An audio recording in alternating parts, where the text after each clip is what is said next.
Wes Craven's daughter, Jessica, who was she's probably 12 or 13, and Wes tells the story that they were having a fight and she was crying, and it was very fraught. And then she looks in the mirror and she goes, God, I look 20 years old. And Wes just thought that was the funniest line ever. And so Wes's sense of humor was really well developed. A lot of the script is funny, and I think that's why Freddie is so successful, is that there are these funny moments all along the way that help you relax. And what I always tell people is when you're doing horror movies, you have to give people an opportunity to get really tense, but then you also have to give them this moment where they can totally relax. And so Wes, the whole movie is just like that, like a sine curve of the two. For everybody, was it 21 days of night shoots? And then I heard there were t-shirts made at the end that you survived scene 118. Is that true? Yeah, I didn't get one of those. What? I didn't survive it. Because it was the party scene at the end, which was, I think, was a 40-something long, and it was a long scene. It was a lot. Yeah, we shot that forever. It's a lot of energy to keep up with, for days or nights and nights and nights. And I'll never forget, we stayed in this, we were in Napa Valley, wine country of California, and very touristy area, obviously, and here come all these kids rolling in from night shoot after night shoot, 6 a.m. as the sun's rising, into this hotel, covered in blood most of the time, hyped after our day of work, ready to drink, because we were kids. And these tourists sort of rolling out to have their day, seeing these people wander in. Must have been quite an experience for them. With that show, now that they're rebooting everything, and I just saw Skeet here, who, we did this show Jericho back in the day. I was like, man, we should do Jericho again. Like, there's so many shows that can come back. But with Sons, obviously, we all know, everybody's not around anymore. Would it be better to see a show present day where where Abel and they're older and they get told by Wendy and Nero about their dad, and they go back to Charming, and it's an old Chibs, and now there's they want to know about their dad and they're in their teens, and it's set in present day, or a 1968 one where Clay and them are all young coming back from Vietnam, and Jem is young, and you get to see the formation of the whole thing. So I get a call from my agent's assistant saying, well, you've got this audition for this musical on the life of Frankie Valli. Right? Now, at the time, Jersey Boys didn't exist. So I'm thinking, Jerry, I can do that. Yeah, sure, why not? I'll go get a perm, fine. I'm 2 feet taller than he really is, but whatever. I don't care. So I went down to this legit theater in Dallas and found out immediately that it was not a musical, that this was a musical movie biopic. I answered the question. Yeah, that was the answer.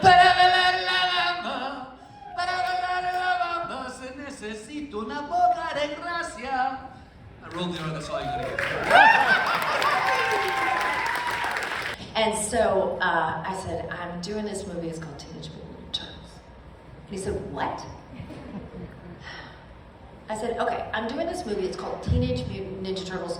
Don't let the title throw you, it's a really great script.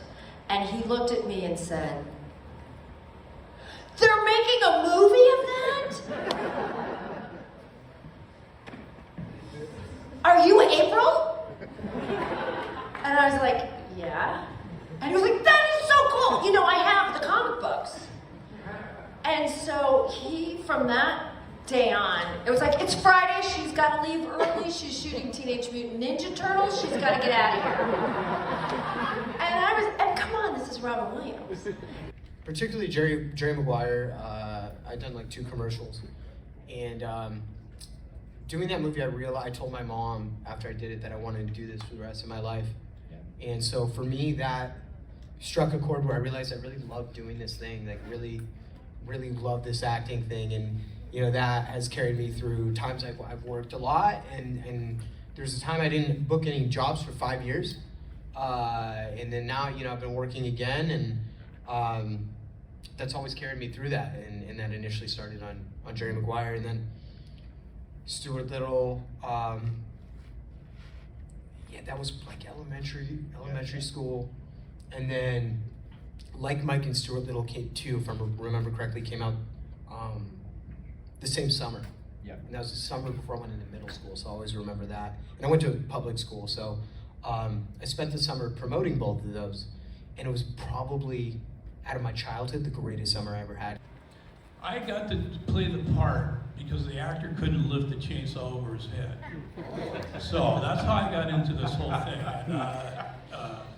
And I stole it from Gunnar. Gunnar Hansen was the original Leatherface, and he did a thing where he put the chainsaw over his head, did that little thing. I shake the boogie. Yeah, I took that from him, and I did it one time, and they said, okay, you're gonna do that from now on. And I just, Me or you?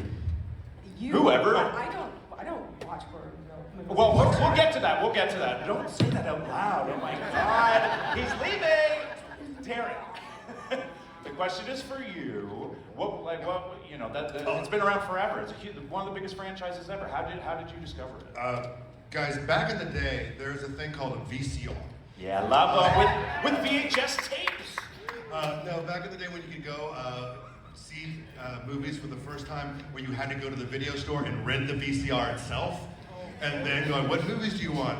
I remember getting, I think Friday 1 and 2 were one of the first ones I ever saw. And I was like, I watched them back to back, going, this is incredible. Well, I was a criminal justice major. I have a bachelor's in criminal justice, and then when I was a junior, I had to take one fine arts course. So, admissions counselor said, you need one fine arts course, and I said, well, what's that? And he said, anything, any theater, music, so I took an improv class, and I loved it. I never really saw a play in high school, because as soon as we got close to the auditorium, I went right out the exit door and we went and played hockey. But I took this improv class, and it was, I just had such a great time in it. The teacher was really supportive, and then I graduated with my criminal justice degree, and I thought, what a beautiful, wonderful day. I'll never do this. It's awful. For as shocked and as devastated as you might have felt about Rita's passing, no one was more shocked and more devastated than me. Yeah, very unprepared, truthfully. You're right. I was aware of how large the books were, but still, I'm 10 years old at the time. The world outside of Leeds, England, doesn't really exist. The idea of people in Niagara Falls, Canada, reading the books, people around the world, it doesn't really compute, And people could say, oh, it's big all over the world, but you don't really grasp it. We all had a poster board around our necks with various parts of that ranch, but not in order, so he wouldn't be going like that. But they were numbered and everything, so that as he was doing it, he could go from person to person and look like it was just gonna, oh yeah. So not ad-lib, but he was written. It wasn't ad-lib. Eric had a very different approach, and yes, I shot the whole bedroom scene where he wakes up, and in my bedroom, and it was a completely different scene. He was literally grossed out. So Michael had a way of being more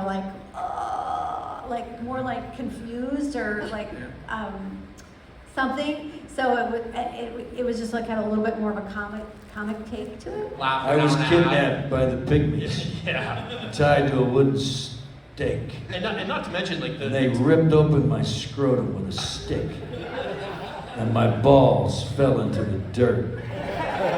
And I scooped those balls up and repacked them in my scrotum and sewed it myself.